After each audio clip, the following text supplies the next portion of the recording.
hoje é um tema um pouco mais controverso. Eu lembro que quando eu era mais novinho, né? Bem mais novinho. E eu estava procurando, né? Realmente estava nessa parte de espiritualidade, tentando entender. E naquela época não tinha internet. Tinha só correios, revistas, essas coisas. E eu lembro que eu vi uma revista que eu estava lendo, né? E tinha no fundo da capa da revista, tinha um pessoal, né? De uma nova religião, supostamente, que era formado só por gente rica. Jogadores de futebol, influência, pessoas, né? Pessoas de Status. De status. Vamos dizer assim, tá ótimo, status. Pessoas que influenciavam os outros. E naquele coisa tinha um livro que chamava Forças para Viver. Chamava, na verdade, Força para Viver. E eu fiquei muito interessado naquele livro, e naquela época o que você tinha que fazer? Você tinha que escrever lá e pedir o livro. Eu fui lá, escrevi, pedi, fui lá, paguei a taxinha no correio lá e pedi. Falei, se der, mesmo, né? 15 dias depois, chegou o livro na minha casa. Um livro muito bonito, né? Escrito, chamava bonitinho, Força para Viver. E eu falei, bom, vamos ler esse livro aqui, que é tanta essa força para viver que eles estão falando, né? Eu queria descobrir, eu estava descobrindo, não tinha religião nenhuma, né? Nem tinha muita percepção de religião.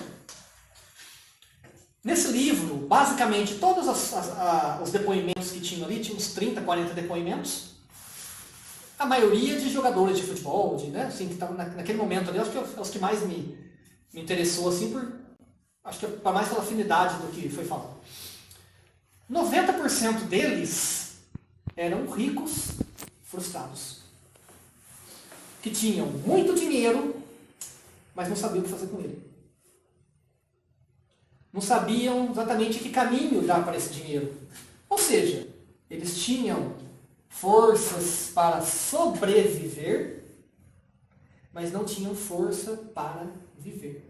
Veja que é muito diferente sobreviver do que viver. Hoje nós temos milhões e milhões de pessoas no mesmo globo terrestre, com sentimentos diversos, com classes sociais diferentes, com ideias diferentes, mas 90% delas com o mesmo problema. Elas estão sobrevivendo e não vivendo. E qual a diferença de sobreviver para viver? Sobreviver é quando você faz porque você tem que fazer. Né? Eu tenho que fazer, eu tenho que continuar vivendo, eu tenho que comer, porque se não comer eu morro. Né? Meu corpo vai morrer. Eu tenho que continuar trabalhando, porque se eu não trabalhar, isso é sobrevivência. Né? Eu tenho que garantir que não vai ter uma guerra aqui, que meus filhos vão... Isso é sobrevivência. Mas e viver? O que é? Viver é justamente deixar de sobreviver. Entender como que a engrenagem da espiritualidade gira. Como que a mágica acontece por trás dos bastidores. Porque somos todos atores. Não é? Mas ninguém está vendo o bastidor lá atrás, que está cheio de gente ajudando lá atrás. Porque se não tiver quem está lá atrás, quem está na frente não brilha. Não é? Por isso que ninguém é sozinho. Mas qual é o problema da sociedade hoje? Não entendo. Solidão. Solidão. Está todo mundo sozinho. Por opção. Porque as pessoas não querem ouvir, não querem conversar, elas têm antipatia, elas têm ódio. Não tem tempo. Não tem tempo.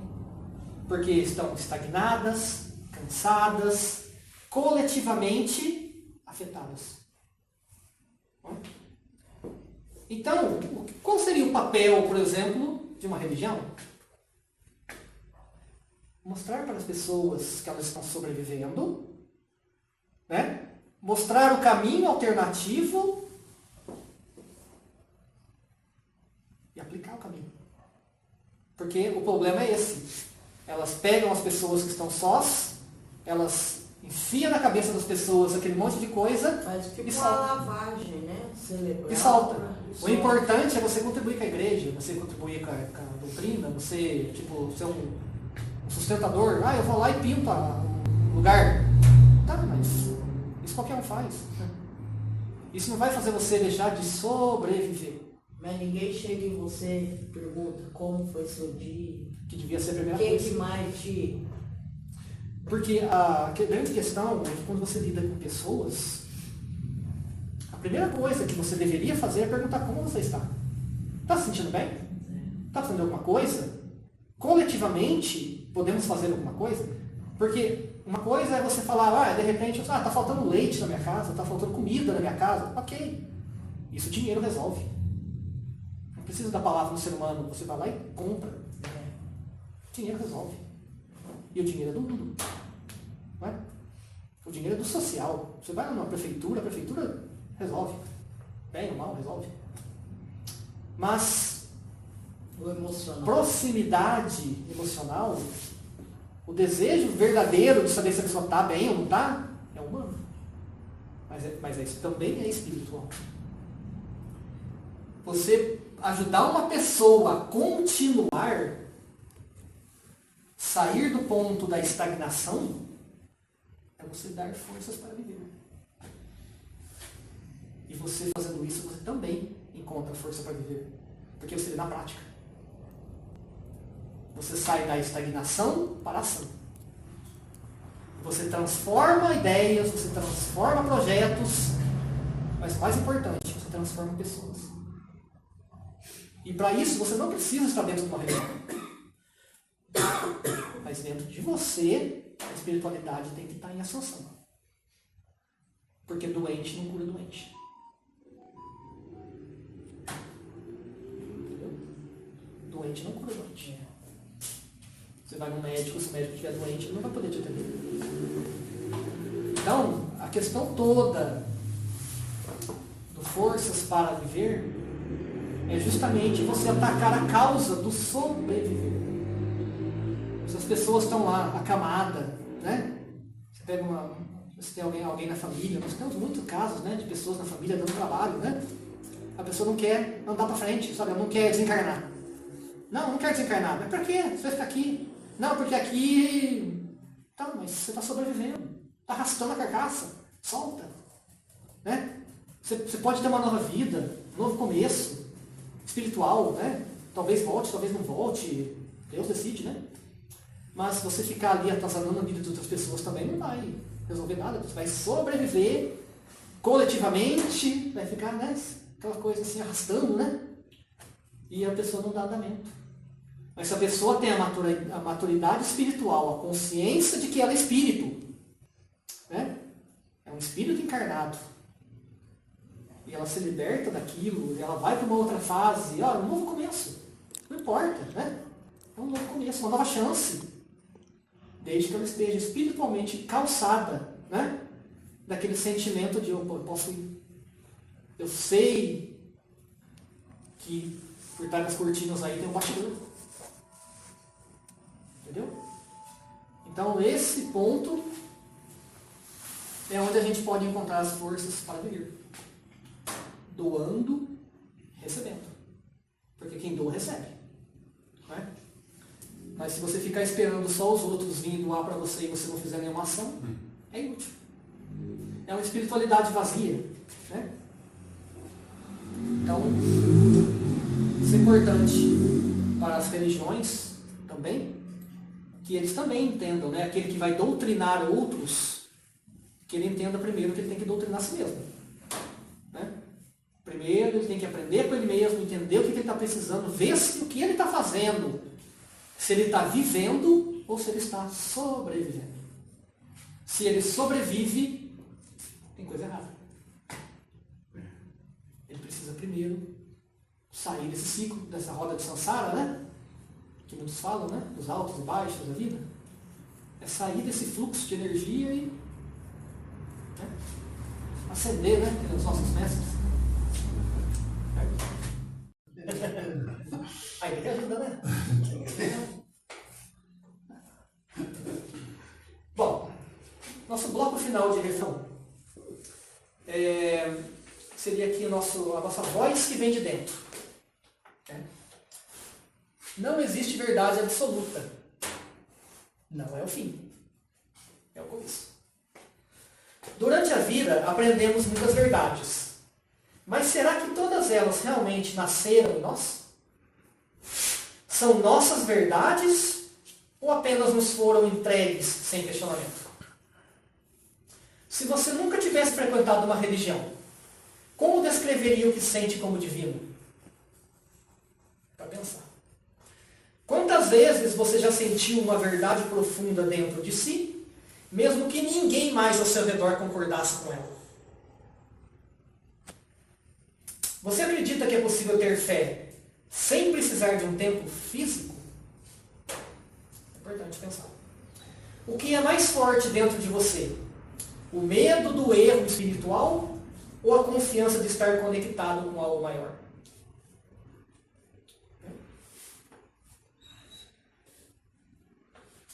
E eu sempre digo aqui que eu realmente não quero que vocês acreditem no que eu digo. Não. Eu não estou impondo verdades absolutas, como estou falando ali. Eu quero que você sinta, questione, experimente e então decida por si mesmo. A espiritualidade começa quando paramos de repetir e copiar comportamento de outros e começamos a decidir, viver e sentir por nós mesmos.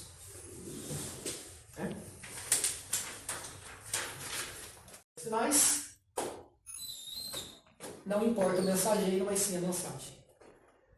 A gente sempre vê, às vezes na Bíblia, né, ou citações falando, né, passará tempos, passará tudo, mas a palavra não passará.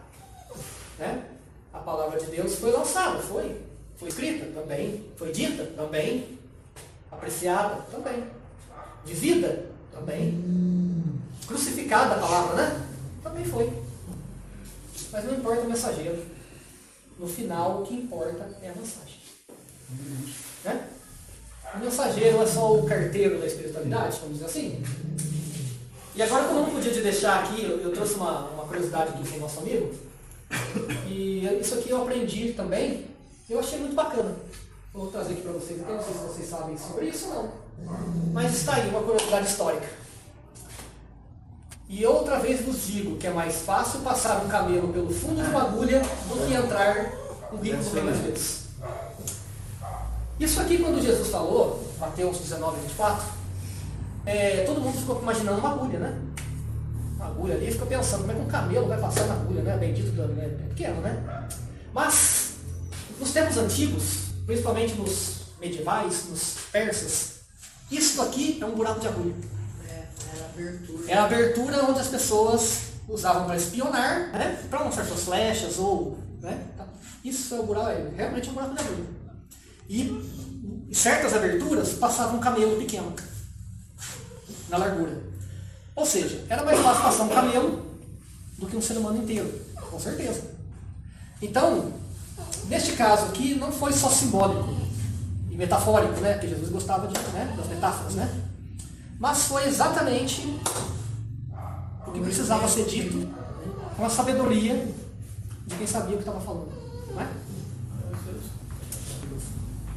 A nível palestra, né? Nossa conversa, nosso entendimento final, né? Estamos aí, né? Se alguém quiser fazer alguma perguntinha. Agora vamos falar um pouquinho aí sobre o bem e o mal dentro de nós. Essa parte eu já deixei mais livre, porque isso não tem muito a ver com o que está escrito, com o que está, né? O bem versus o mal dentro de nós, né? Uma imagem bem ilustrativa aí, né? Nós brigamos o dia inteiro, né? Conosco mesmo. Cada pensamento gera uma energia diferente. Tanto faz o bem, tanto faz o mal, né? E aqui nós estamos no trabalho, né? Aquele colega que falou mal ali do você, não estava ali, mas... Né? Aquela coisa, né? Que vai desgastando a nossa percepção. Isso tem muito a ver também com a própria espiritualidade que nós temos. O jeito que nós pensamos as coisas e o mundo que nós vivemos, né? Inclusive até o que nós comemos. Porque muitas vezes nós estamos ali com aquele, né? O corpo já não está bom, né? Um dia difícil, aí a gente vai lá, come coisa pesada também, vai dormir de mau humor, né? Acorda pior ainda, né? Batata frita. Exatamente. Então, nós, assim, dentro do contexto, isso aqui não é um assunto para se alongar, é mais para a gente ter uma consciência também que faz parte da espiritualidade nossa. Porque em alguns momentos realmente nós estamos nessa parte. Até que possamos adquirir a consciência da nossa evolução espiritual, do nosso propósito aqui nessa terra, para que viemos, qual é o intuito da coisa, né? Para a gente chegar desse lado aqui, nesse sentido, o caminho é meio penoso, vamos dizer assim, né? Não é um caminho fácil de se trilhar, não é só acordar com duas asinhas e sair voando. Não vai ser bem assim, né? No meio do caminho nós vamos lidar com outras pessoas, com outras emoções, com pessoas que não vão estar na mesma vibe que nós, né? E você vai cruzar com pessoas assim o tempo inteiro. Então, a questão do bem e o mal dentro de nós, como nós tratamos isso, passa por tudo isso que eu falei até agora. Pela frequência emocional, pela frequência vibracional, pelo estado de consciência, pelo aprendizado, né? Pelo reconhecimento do trabalho que tem que ser feito, e vai ter muita gente para atrapalhar o seu trabalho, mas também vai ter gente para ajudar o seu trabalho. Em menos proporção, com certeza. Para atrapalhar vai ter mais. Né? Mas, apesar disso, a espiritualidade ampara. É nesse ponto, né, onde a gente se conhece, porque sempre é dito, principalmente na física, que o ser humano é dual. Né? Ele tem polaridades. Energias têm polaridades, né? Positivo e negativo. Nós temos o bem e o mal. Né? E isso aí a gente vai transitando, a gente tem que buscar o que em tudo isso aqui? Ponto de equilíbrio. Né? Nem muito, nem pouco. Nem mais, nem menos. O equilíbrio. Para você, porque vai ter horas que você vai ter que ser um pouquinho, né? Pegar pesado um pouquinho. Mais rude um pouquinho, mais rígido. Principalmente se a pessoa às vezes vem falar com você, está muito vitimizado, né? E você dá aquela, sabe, aquela puxada de orelha. Aquela cutucãozinha. Isso, aquele pisão no calcanhar sem doer, né? É. E a pessoa vai ficar assim, meio chateada depois, mas ela vai entender. Ela fala, nossa, peraí, realmente, né? Por que eu estou falando isso? Você fala, mas principalmente em caso de morte, né? Morte, morreu meu filho. Tá, tudo bem. Filhos morrem todo dia, né? Mas morreu meu filho. Sim, morreu o seu. Morreu dele também, morreu dela também. Morreu. Passou, né? E o que você entendeu disso?